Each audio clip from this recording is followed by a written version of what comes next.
everybody? Welcome back to another edition of The Teardown. My name is Jeff Gluck. I'm along with Jordan Bianchi.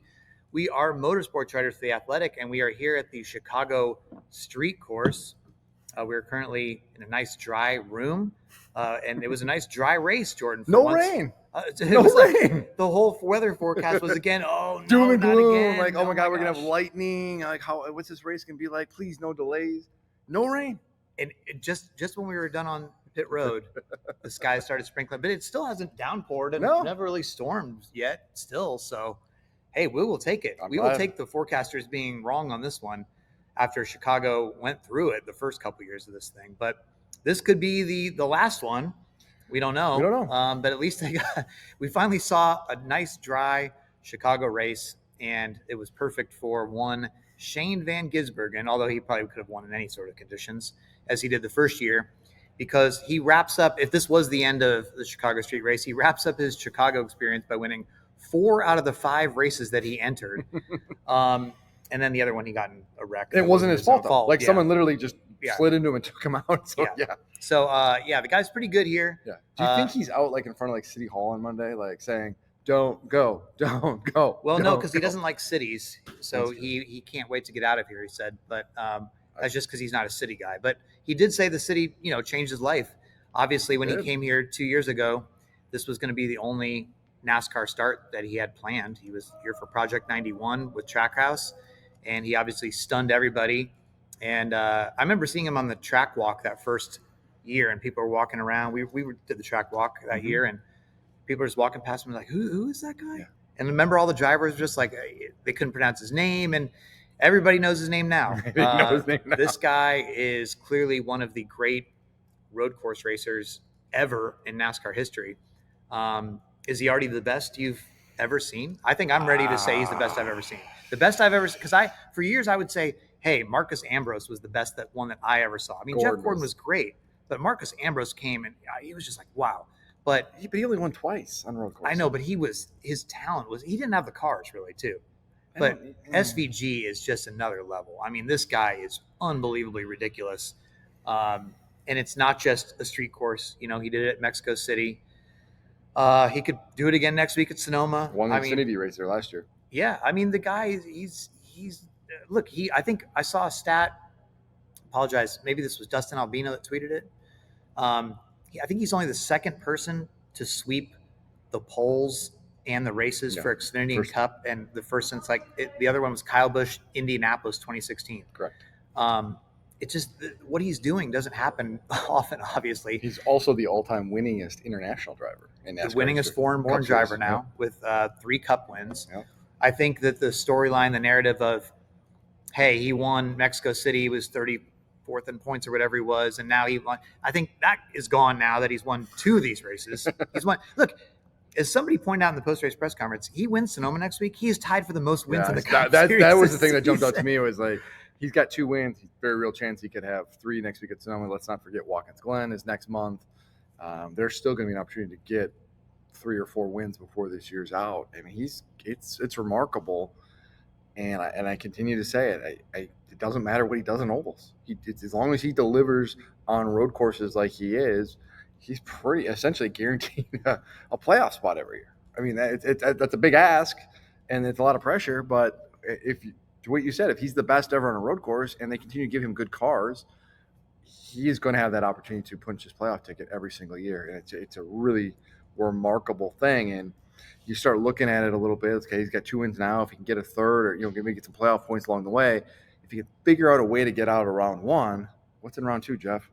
Yeah, road course, right? Yeah, Roval. I mean, so it's just, you don't know. It's just it's an interesting dynamic where you have a guy who's just so good on road courses, and it doesn't matter.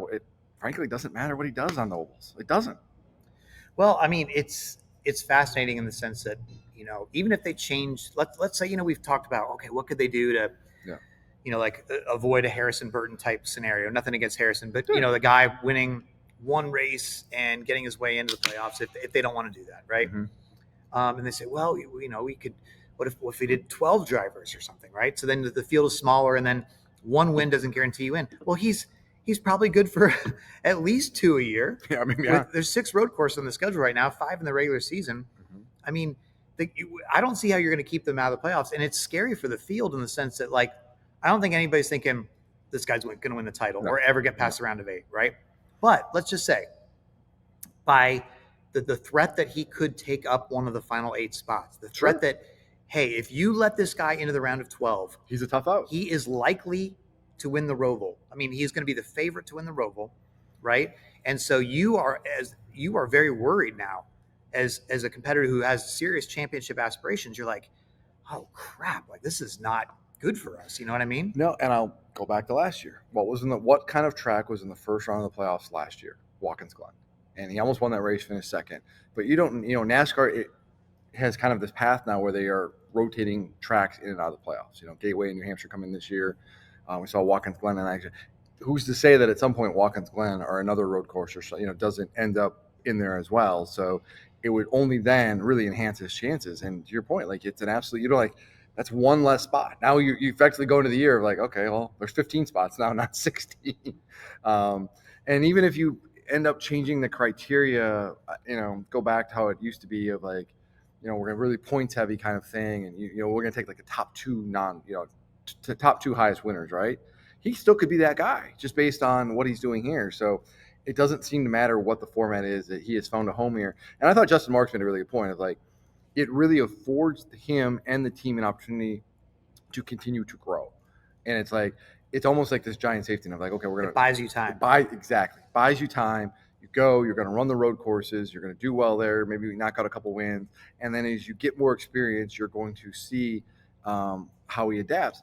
And you look at like an AJ Allmendinger, I think is a really good example. AJ's good at a lot of places now. Martinsville is a track where a lot of guys who have a road racing background love that place because of how you drive it with the braking and everything. So there is a pathway for him to become better, more well-rounded. I think what's incredible about what we're watching, because, and we need to remember this too, in the sense that like winners, repeat winners, people that win a lot quickly get very old with NASCAR fans, right? People are like, But let's think about what we're watching, right? 2 years ago on the street course, he wins here. And it's like, well, they race in the rain, they race in a street course. He's expert at those things. I don't think when he gets to the road courses, drivers were saying this, it's going to even out, right? And it has at times. But look at this season, right? He has this full-time effort going, and he goes to Mexico City.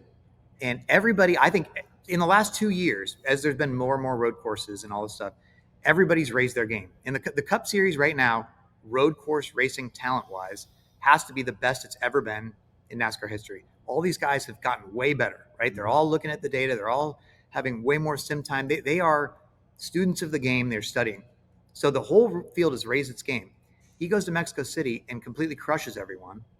Then he comes here and he's like, I think he's one of the heaviest betting favorites we had seen in a while. I think he was like plus 175 or plus 200 in a lot of sports books. The next person was like plus 700.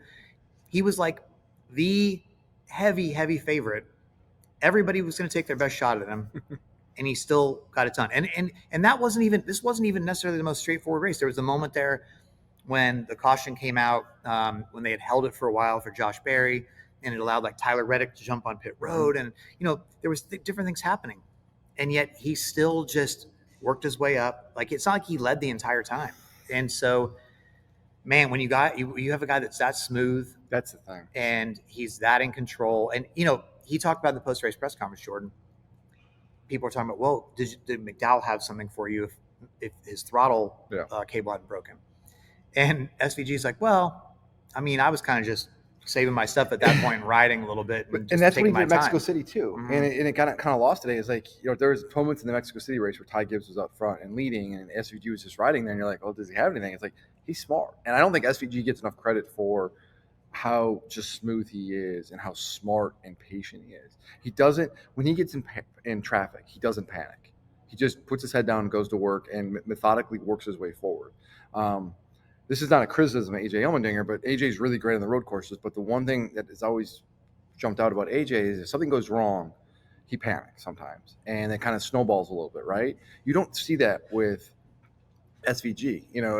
Strategy goes sideways, or at one point he didn't like the air pressure in his tires. He just continues to do his thing, and it's not he doesn't make situations worse, and he is content, like he did in Mexico City or like he did in stage 1 today, to just kind of ride. And like, you know what?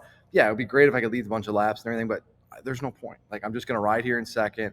Not a big deal. I'm just going to ride it out and put myself in position. And then ultimately, what happened? And what happened was he just put himself in a position, and McDowell had his issue, and then the next thing he's there to win the race.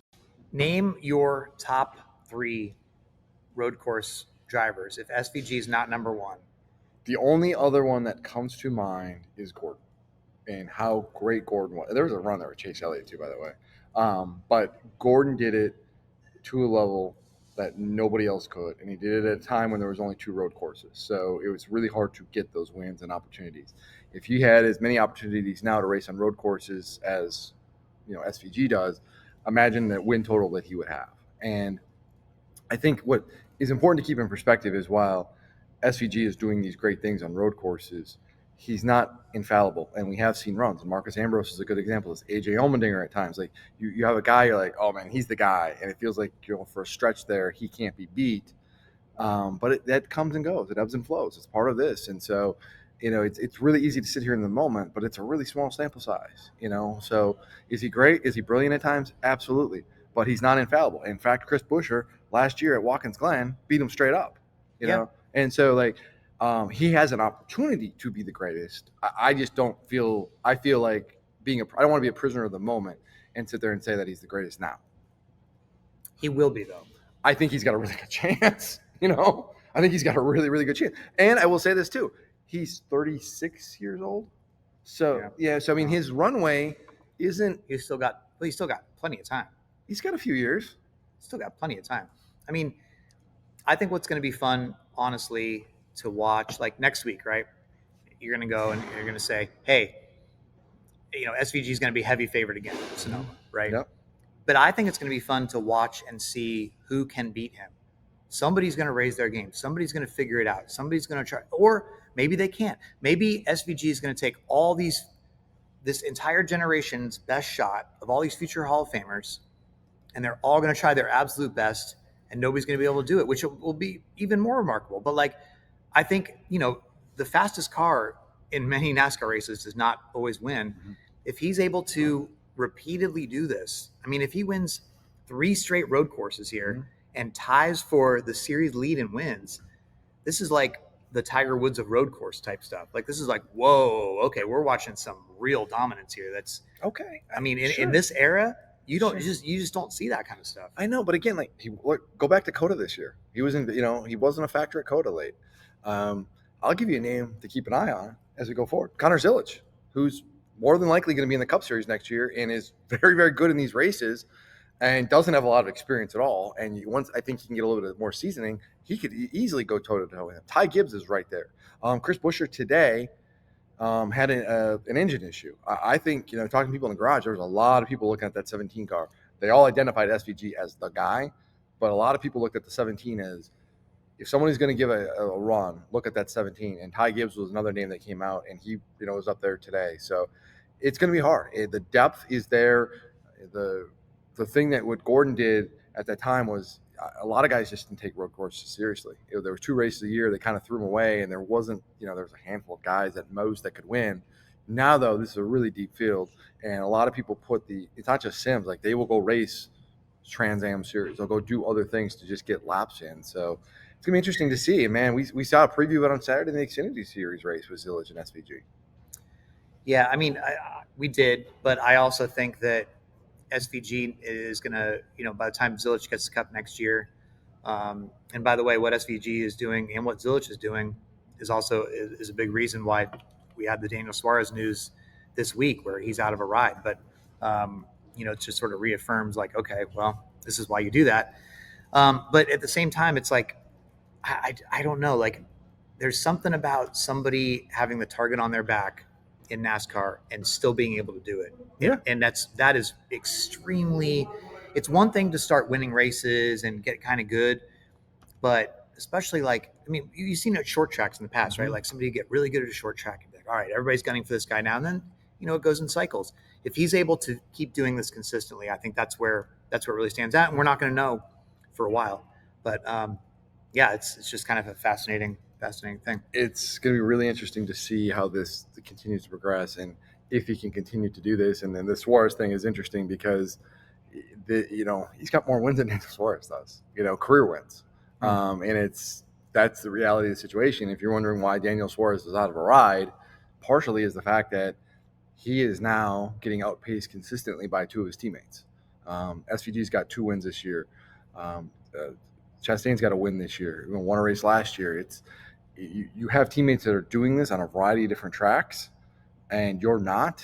It's really hard to not think, okay, we need to make a change here, and especially when you've got a hot prospect in the Xfinity Series who is continuing to roll off top fives on all sorts of different tracks and is now winning on ovals. It's you understand why Suarez is looking for a job. Well, given we might be talking more SVG next week at Sonoma, we can put a pin in that one for now. I would like to talk about Chicago, though. This might be the last time we're sitting here. We have the garage was behind us, and this was a beautiful course. I think everybody got to see the aerial views of it and kind of got the impression of it. Listen, I get a lot of the traditional fans didn't like it. A lot of the traditional fans, even in the Chicago area, were like, I'm not going to go to that. But I think repeatedly we saw a newer demographic, a younger demographic of people who were like, hey, I'm checking out my first NASCAR race. This drew them in. They were fascinated by what was going on here. People didn't even know about NASCAR. It was very interesting overhearing conversations all weekend, people walking around. And it felt like the city embraced it.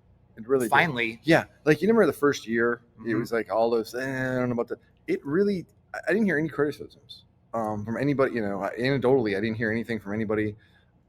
No, now they like it. They figured out, I don't know if you saw, there was like a WGN article this morning. And it was like, they figured out how to make money from it. Yeah, so yeah. They all like it. I mean, NASCAR bent over backwards to accommodate them. Yep. I mean, they shortened the build time. Mm-hmm. You did considerably. You were there overnight when they were finishing the course on Thursday night. I mean, they did so much with the community here. They showed the politicians here and everybody that they weren't just here to do their thing. Like, they invested in the local, everything. They put themselves right in the roots of it. And I think by this year, everybody's like, well, don't go. Yeah. I mean, there's a ground. I don't think groundswell is the right word. There are people in the community who are decision makers who would like to see this race continue here. I was having conversations with people on the grid today, and no, there is a push to get NASCAR to keep coming back here next year, or because of this event. And the mayor said it in the drivers meeting today. He called it this is becoming a little bit of a tradition, and it does. It's like 4th of July weekend. You're going to be in Chicago, and it's going to be a big event and cool. And they have done a really, really good job of making this feel special. And now that the city is behind it, it's one of those things of it doesn't feel like the Coliseum or Bristol Dirt. We were all like, oh, okay, we tried this, it worked, but now let's do something different. It's does it really need to go? Yeah. Can't we bring it back here one more year? And so it's going to be interesting to see how you balance that. I mean, I did an article on The Athletic this week, came out today, and I was talking to the drivers, about their impressions, and I was thinking that I was going to get the responses that you were talking about, right? Like, sort of the responses of, it's run its course, because that has been the trend here. Something new happens, and then after a couple of years, people lose their enthusiasm. No, the drivers were really, like Kyle Larson said, this is my favorite event in NASCAR of the year. And I was like, let's pump the brakes, sir. So, favorite, really? And he's like, name a better one. And he started, rattling off what he loved so much about it. Yeah. And, it's the drivers are all staying across the street here in these hotels. They walk across the street with the fans. There's great places to eat. It's a beautiful city. I mean, it's a beautiful racetrack, and it's been way, way racier than people first thought, right? And the community's embraced it.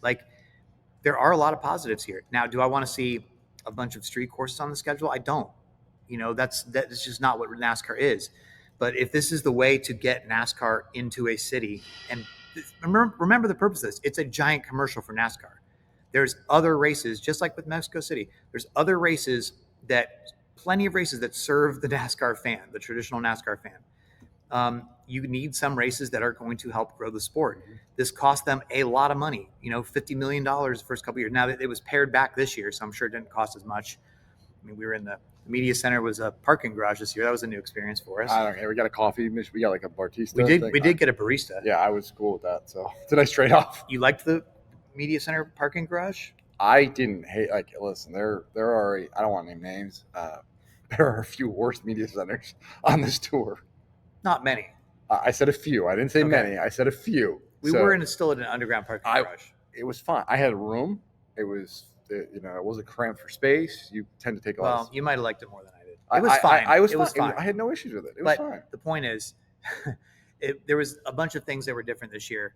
There was a little bit fewer grandstands. The concert stage, instead of using the huge Lollapalooza field and remember when they first started this was a music festival that happened to have a race kind of thing, right? Like it was a big festival. This year you had, instead of 4 concerts, it was 1 concert, Zac Brown band, and it was on the front stretch, with the stage. It's more like a traditional after race kind of concert kind of thing.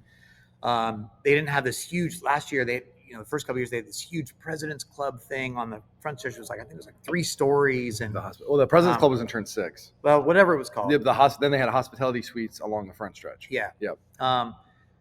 So, there was a lot less stuff, or less stuff at least. But I still think, everybody found sort of a sweet spot for it. I'd be fine if they decided to come back. But it's also like, well, you've reported, Jordan, that San Diego is going to be on the schedule as a street course race. Moving towards finalizing a deal. Moving towards that. So if that happens, then I just don't know if I want to see 2 of these. And then it becomes less special. Then it suddenly becomes like the Winter Classic for the NHL, and there's suddenly like a bunch of stadium series stuff. And you're like, you don't have the, Yeah, it's a balance, and as you said, it's expensive. So if San Diego comes together as they're working towards, and that happens, and you do this, like you start looking at that and look at the numbers. These are, that's a lot. It's very expensive, and these aren't revenue generators per se. These are, I think you said it best. It's like a commercial for NASCAR. That's what this is. And so, part of me is I look at this and think, would I like to see come back here? Absolutely. But I also think it's better to leave a year too soon than a year too late. And I look at the Coliseum. I was like, year 2 is like, okay, this is still cool and exciting. And then you got there in year 3 and it was like, oh, okay. I don't want that to be the case here. And so there's a part of me that says, leave on a high note, because if you leave on a high note, you're going to leave a lasting positive image in most people's minds. And then, however number of years down the road, you'd be like, hey, maybe we should go back to Chicago. People are like, oh yeah, remember how great that was and exciting? Right. And I think there's something to be said for that. Yeah, I mean, Chase Elliott suggested a rotating, of street courses, like they'll do the championship race. I think that might be a little challenging in that it's hard to. You need this to sort of build momentum. You need this to be word of mouth, right? Like, and Denny Hamlin talked about how he was going shopping in the city this week, and he'd run into people and they're like, yeah, I didn't go last year, but this year I really wanted to go. And so like, it's almost one of those things too, where like it happens in the city and they hear about it and they're like, you know what, I might check that out next time. But I think if you just do it one year, they're like, oh, what was that? You can't do that. No, so, you have to go establish a beachhead and then build off of that for another, at least 1 more year, if not 2 more years. And especially if you're going to have buy-in from the city and you're going to have all of this commitment, you've got to say, listen, we're going to be here. We're not just going to go here, boom, knock it out, and never come back. It's not, it's a permanent thing for 2-3 years. As permanent, I guess you could be for 2-3 years. Yeah. So we'll see what the future is, but both of us went to all 3 of these, and it was enjoyable. I think we'll have good memories from the whole thing. So I think overall it's going to be viewed as a success, and I think it also was proof of concept for future ones. So absolutely, I mean 100%. And I know this in reporting at Dawn is that there are cities have seen this and said, well, you can do that in downtown Chicago. Why can't you do that here? I mean, this is part of why San Diego is where NASCAR is at with San Diego, is they saw this and said, okay, let's do that here. You can have a giant event in our city in the summertime where it may be a little bit slower. Absolutely. So this is certainly something that other cities have paid attention to, and in some degree have bought into. Jordan, the one sort of chance that there could have been a different outcome from this race today was a caution that didn't happen on the last lap. Cody Ware blew a brake rotor, I guess, going into turn 6, and absolutely just stuffed it in the barrier. Now, TV didn't catch it in the moment. It was more the in-car cameras from multiple views, including his own later, where you go back and you're like, whoa. Yeah, big now, hit. I went back and I watched Cody Ware's in-car view. I mean, it's a brutal hit. It's a big one. That's a big one. And I timed it, and it was 35 seconds from the time he made impact with the barriers to the time they called the caution. So they let the leader take the white flag. SVG, by the way, had a very unique perspective because he said he came off turn 12. And for those of you who haven't been in the course here, turn 1 is like square in with turn 6. It butts up against right. the turn 6. And so SVG said, so he comes out turn 12. He's looking down the front stretch. All the way down the front stretch, he can see turn 6, and he can see smoke coming up from the barriers. He knows something happened. Mm-hmm. And so he said he S'd himself. I don't know if I can say that. I don't know what that means. Well, he pooped himself. Disgusting. Well, not like he did in Mexico City, but not literally this time.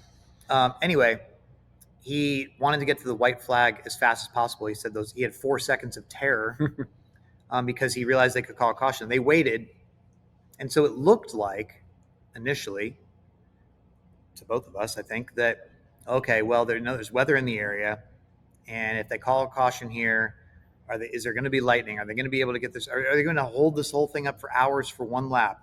Or are they going to tear up a bunch of it? Like, what are they doing? They're trying to hold it to just finish, to get a finish, right? Yep. So we talked to NASCAR. NASCAR says, from their point of view, they're in this race control with a bunch of monitors. They didn't see the incident happen, right? So all they see is a car under the tire barriers. And they were thinking, hey, there's a car in the barriers. Maybe there's a chance, like Larson last year, where he backs up and keeps going. They didn't see the impact. They said if they had seen the impact, that would have been an immediate caution because that was a hard hit. But they're saying we didn't see it. We didn't see how hard it was until later because we didn't see it in the moment. Now you can say, well, sort of like the Roval last year where a car gets buried under the tires and they don't see it. Like, can we not get – we said this last year. Why is there not a course marshal in every turn? Like, huge hit, turn, whatever. And especially that corner, because the one thing we know about Chicago, that is like the corner where it's a high-speed corner. We saw Larson's crash last year, which was really hard. We've seen SVG had a crash there last year. We have seen a lot of Noah Gragson, remember? We have seen a lot of drivers go into that corner and have major issues. And it would seem that putting a camera on there, a dedicated camera, would be. Well, they had a camera. They saw a car in there. Well, they did, but they didn't see how it happened. I guess maybe then you put an intern in front of that camera and be like, listen, your job is to just watch this camera and make sure. Or have somebody, but again, you could have somebody down in the corner or like look that's fine observing, too. Just saying. I don't know, and I don't. Yeah, I mean, there's a lot of ways, and I will say this: NASCAR has an officiating room they're kind of getting up to speed, and one of the things I would expect from this officiating room is something like that. Is like you have a designated camera on this incident, and we're gonna be monitoring this constantly. So, yeah, it can't happen. It's the unfortunate thing. Like you have a wreck of that magnitude. That to me in that situation is probably one I think NASCAR is going to want back. And they look at that, they're going to go, yeah, that should have been a caution, and we probably should have been more on top of that. Yeah, it's unfortunate because you also hear him say, "I need help," on the radio. I think he said, "Need help." So what? Yeah, no, but I only think of that. I don't know if he was like in pain or he was like, "I'm stuck and I need help getting out." I would think he got the wind knocked out of him. Maybe. Or something, I don't know. Anyway, I just it looks pretty obvious. But then I also, if they're going to say, hey, the reason we didn't call the caution there is because we didn't see it happen, and because logically, I guess that does make sense to me if that's the reason. I wish they had seen it, but if that's the reason, that makes sense to me because of Josh Berry earlier in the race. They let that go for like 3 minutes or something. And that was a long time. And then Catherine Legg later, there was an incident, and then Bubba later.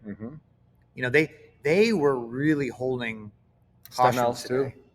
Yes, that's right. They let him get going, and then he ended up pulling the runoff area. So they were really holding it.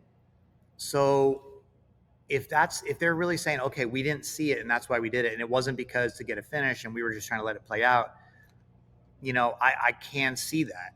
I just wish they had seen it. Does that make sense? No, I agree. Yeah. So now if there had been a restart, we could have seen some big fireworks. So we sit there all talking about how SVG is all great and all these things. Right. But here's a scenario like where he easily could have lost this race. It'd be nothing he would have done. Yeah. It's very easy.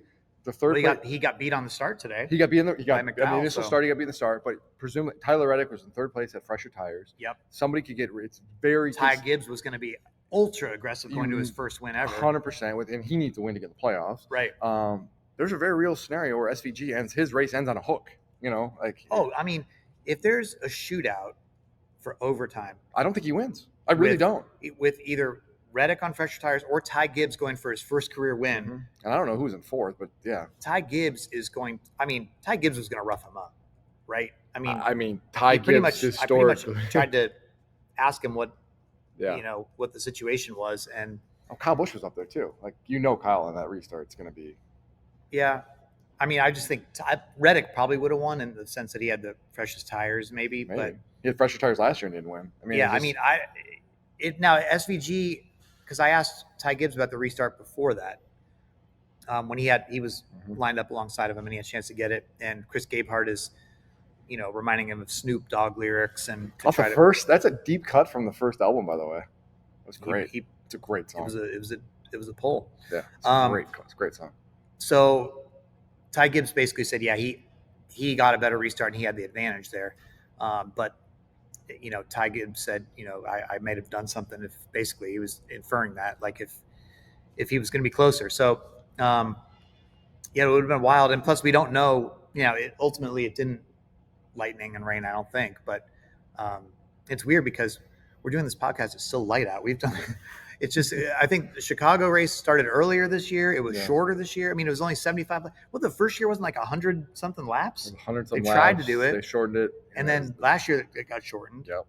So I think finally there's like 75 laps. We're good. Which is the right distance, by the way. Yeah. Nobody's leaving this race. What was the time of this? Keep talking. I'm just no one is leaving this race going 2 hours 40 minutes. This says perfect. That's the perfect amount, right in that sweet spot. No one is leaving this race going, oh, we need more laps.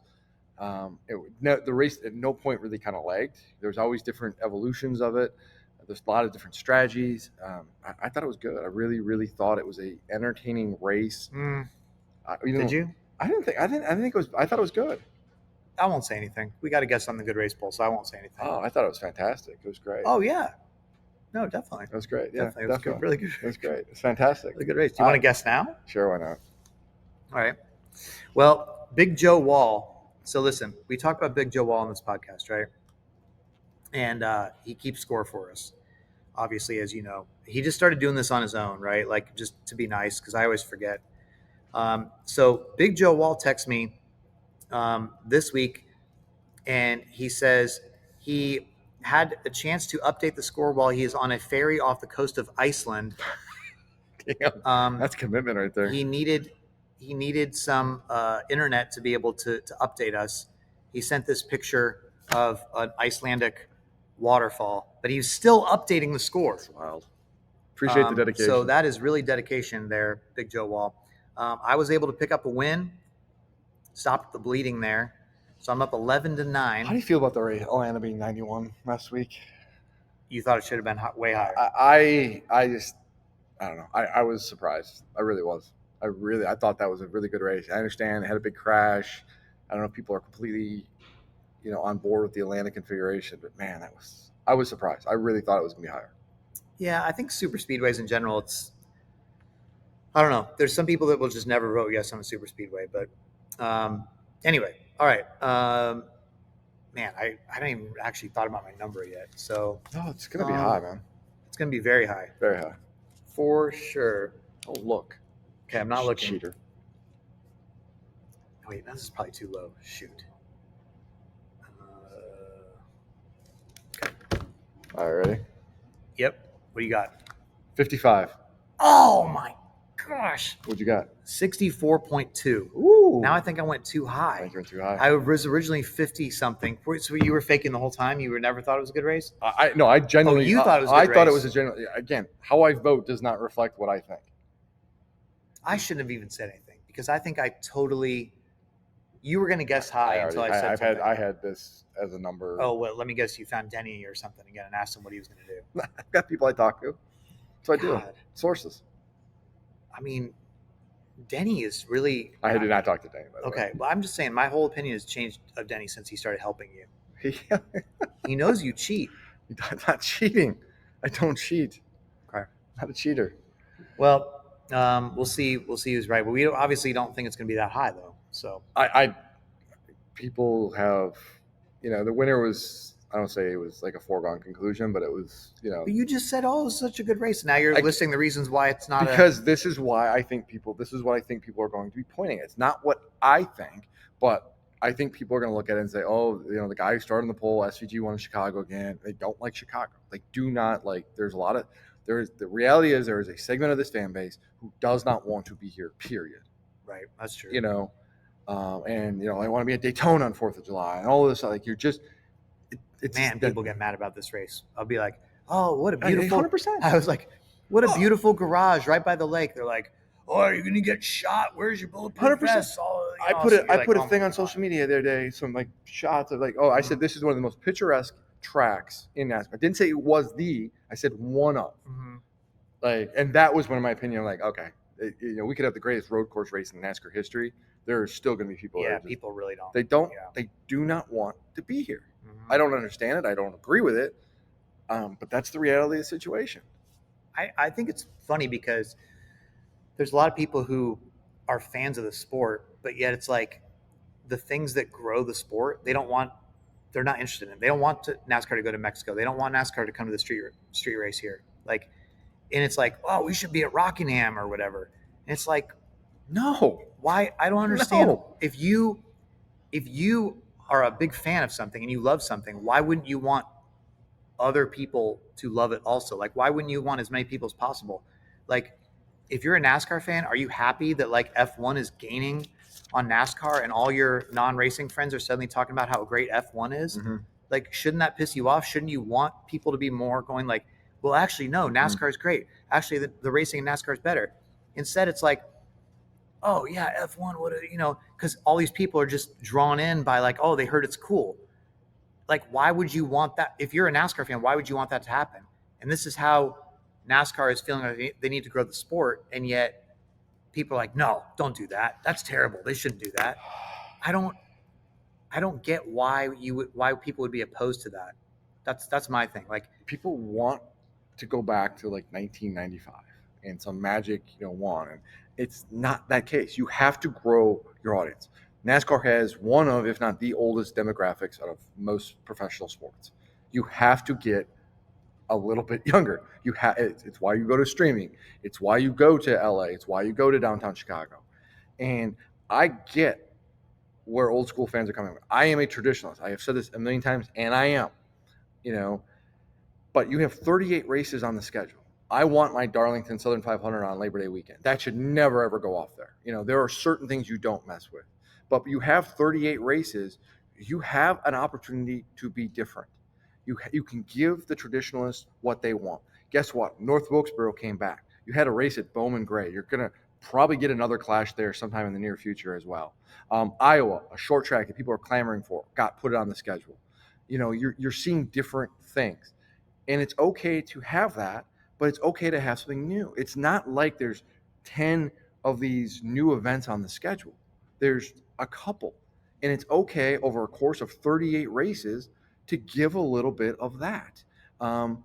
You have an opportunity to be different and add variety. It can't be the same thing. And as you try to grow your fan base, no offense, I don't know how going to Rockingham would grow your fan base necessarily. It's a fine racetrack. They put on a great show this year for the trucks and the Xfinity Series. I hope those series go back there next year. but it's not going to grow your fan base. So as a sport reliant on dollars, on sponsorship dollars, you have to bring your race to where the sponsors want to be, and they want to be here. They want to be in Southern California, and that's important. And it's also important to continue to have touch with your roots, and NASCAR has done that. And look at what they've done in the last few years. Well, another thing that some people don't like is the in-season challenge. I've updated the actual bracket here. This is not my bracket, but the actual bracket with the results. So here's the results from today. Number 32 seed Ty Dillon has defeated How about that? Brad Keselowski, awesome. number 17 seed. Ty Dillon is in the Elite Eight, folks.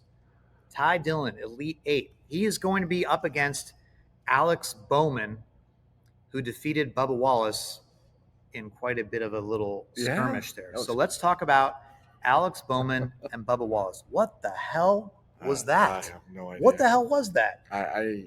It was a driver in Bubba Wallace who cost himself today a lot of points. And if you look back, he was fast in practice, and then qualifying. I think he was like the fastest car, basically, right? And then qualifying doesn't go his way. He starts at the back and does a great job. Picks his way forward. Then ends up, with contact with Kyle Larson, whose fault it was, racing into it, right, and gets spun out. Yeah, I mean, I will say on the Larson thing, I mean, people were like, Larson dive bombed him, but when I went back on the in-car camera for Larson, I mean, he was there for a couple seconds. He pulled to the inside, and I think Bubba might have gotten a late call there, saying inside or right side, really quick, and by then Larson was there. So that was. I guess it was a racing incident, but still unfortunate. But then, so he spins out, and he's still able to rally back, and he's still going to get a top 10. Yeah, big points day. In a day when you need and you're in a points position where you don't have a win, and your path to playoffs is on points. And he finished. I have to look and see where he finished. He finished 28th. 28. So he was going to that was a battle for 8th at the time. He cost himself probably 20 points. So 20 points or 19 points, whatever. Whatever. So now Bubba is +3 on the cut line, and Buescher is +35. So he still would have been behind Buescher there, but he would have had a lot more distance. It would have been a lot closer in case somebody new wins, and he would have been a lot more distance on the cut line if somebody doesn't win. But also just in general, was he battling with Bowman there? Like, Bowman didn't know either. Bowman was theorizing afterwards, was the in-season challenge the fact that, is that what sparked that whole thing at the end there? It was weird. That. Well, that's what Bowman thought. Bowman thought that. I don't want to put words in Bubba's mouth because we didn't get to talk to him. We didn't talk to him. What did he tell you? It was fun. It was fun. That was his quote. That was fun. And so, I don't know. It was just a situation. I don't know. There was a group of cars that were racing hard. There was some contact. I don't know if it's just in the heat of the moment, you've had a frustrating day and you're getting bounced around again.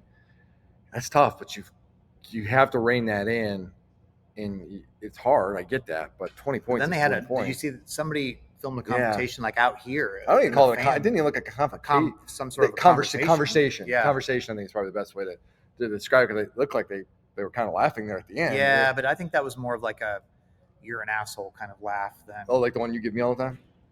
Yeah, I get that a lot for you.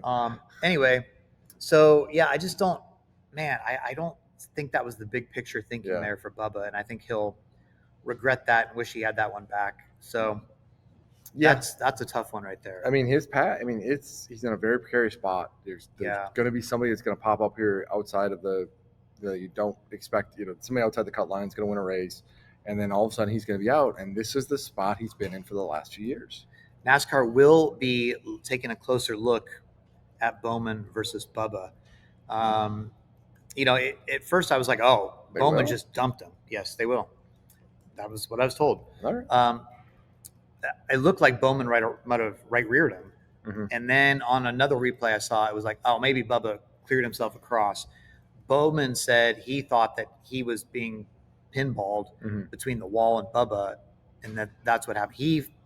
Of course, you have to say this, I guess, either way, but he said he didn't right rear him on purpose.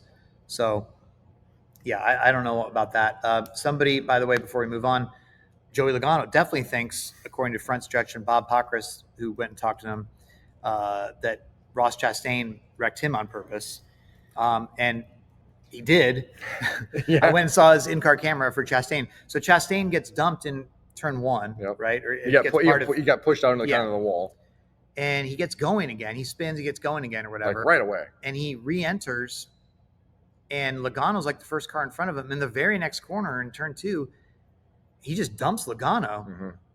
And Logano was like furious about it, rightfully so. He said some naughty words on the radio. And he ends up confronting Chastain afterwards and says that Chastain admitted that he dumped him on purpose. And Logano thinks he should be penalized for that. It was funny because later, a few minutes later, so I went back and I was like, why was Ross mad at Joey? Like, there's nothing. Joey didn't do that. No. First of all. It was Austin Cindric. And it wasn't like Brandon McReynolds, Ross's spotter, came on and said, the 22 just got you. Mm-hmm. He didn't. I went back and listened. So finally, like 5 minutes later, they're like, after that had already happened, they're like, hey, Brandon McReynolds says, hey, just let you know, that was the 2 who, jacked up everybody there and did a kamikaze move. But too late then, because Ross had already dumped Logano. And that's when Stenhouse got his damage too. Yep. Yeah. And then Stenhouse has a smashing watermelon gif on X afterwards. So this is great. We need more of this. We need more hate. Hate is good. It's good for the sport. Hey. Like Logano's mad at Chastain. I was going to say Hosvar's off the hook for a week, but Hosvar just wrecked. Yeah, there's 7 people, cars. There's a number of drivers mad at Hosvar still. Oh, by the way, we're going to a road course next week that should have more contact. Austin Dillon said Hosvar is like the biggest dumbass in the sport or something like that. Yeah, something along the line. It's great. We need this. This is good. Hopefully this carries over to Sonoma. So in other parts of the bracket, we have John Hunter Nemechek defeats Chase Elliott by 1 position, by the way. That's 1 position. And in doing so, John Hunter Nemechek knocks out the only remaining race winner of the tournament. So the Elite 8 drivers have a combined 0 wins this season. So that's something. So John Hunter Nemechek moves on past Chase Elliott. Eric Jones moves past the wrecked Ricky Stenhouse Jr., and so now you set up an all-legacy motor club, JHN versus Eric Jones at Sonoma next week. I hope they have some fun this week on social media. By the way, I actually picked, not to toot my own horn because I got so many of these wrong, I picked JHN to have this exact path, to beat Josh Berry and move past Chase Elliott into the Elite 8. That's nice. So that's John Hunter's been running well. Legacy in general has been running well. Jones didn't have a great day today, but he definitely he's put together some good races now. So that team, that organization is definitely on the upswing. Ryan Preece defeats Noah Gragson, and he will face Tyler Reddick, who defeated Carson Hocevar. Reddick was my champion for the tournament, so that's the only one really left that I have because my other Final Four were gone after week 1. Ty Gibbs defeated AJ Allmendinger in another close battle because they were running, it was going to be a top 3 battle. And then Zane Smith gets past Chris Buescher. Buescher, unfortunately, had to, some struggles with his engines, but he still salvaged. He came back and got a 18th place finish. Not bad, but still disappointing. But he thought he had like I said, a lot of people thought he was going to be a potential winner today. So, okay, here's the matchups for Sonoma, and you make your picks too. Ty Dillon versus Bowman. I think we're both going to go Bowman. Oh, Ty Dillon, man. I'm running okay. Cinderella, man. I'm going to have John Hunter over Eric Jones. What do you think? Yeah. Okay. I have Tyler Reddick over Ryan Preece. Yep. Though Preece has really done well on road courses, and another top 10 again for him today. And then I would have Ty Gibbs over Zane Smith. Yeah. So then that would set up a Reddick-Gibbs showdown at Dover. Mm-hmm. Oof. That's pretty. Wow. Okay. That'd be pretty good.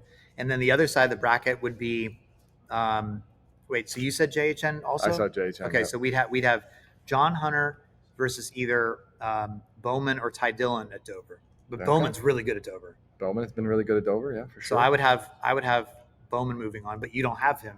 Ty You have Dillon, Ty Dillon. Cinderella story. Oh, so you have Ty Dillon going to the finals. I'm on the over Ty, John Hunter I am Nemechek. on Ty, the Ty Dillon bandwagon. Okay, so then you have a Ty Dillon versus, well, who would you have between Reddick and Gibbs at Dover? Reddick. Okay, so you have Ty Dillon versus Tyler Reddick, the battle of ties. Ty. Well, I guess does either way. Does the winner get like a tie in victory lane? Well, but like, even if it was Ty Gibbs, you'd have. Yeah. We could have three of the four could have ties. Tie in their name. There's got to be like a tie. Like, the winner gets a tie. That's and then I would have Bowman versus Reddick. Yeah. Going into Indianapolis, where I would think I would have Reddick, and you would have. Are you having Ty Dillon win in Indianapolis over? I'm Ty Cinderella, man. Let's just ride this. Okay. So you're picking now. You're picking Ty Dillon. Ty Dillon to win the whole thing. Why not?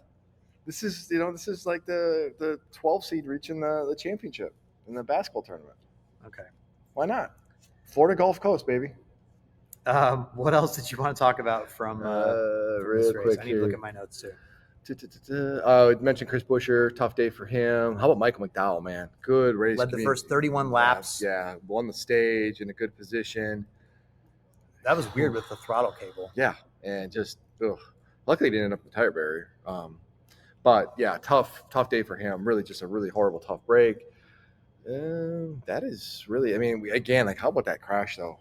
We talked about it a little bit, but that crash in turn 11 with all the cars. That is the narrowest part of the track. It just kind of funnels down into almost like, it's not quite one lane, but it's like a lane and a half. And Hocevar comes through there, slaps in the wall, and spins out, and everybody just piles in. That was the damnedest thing.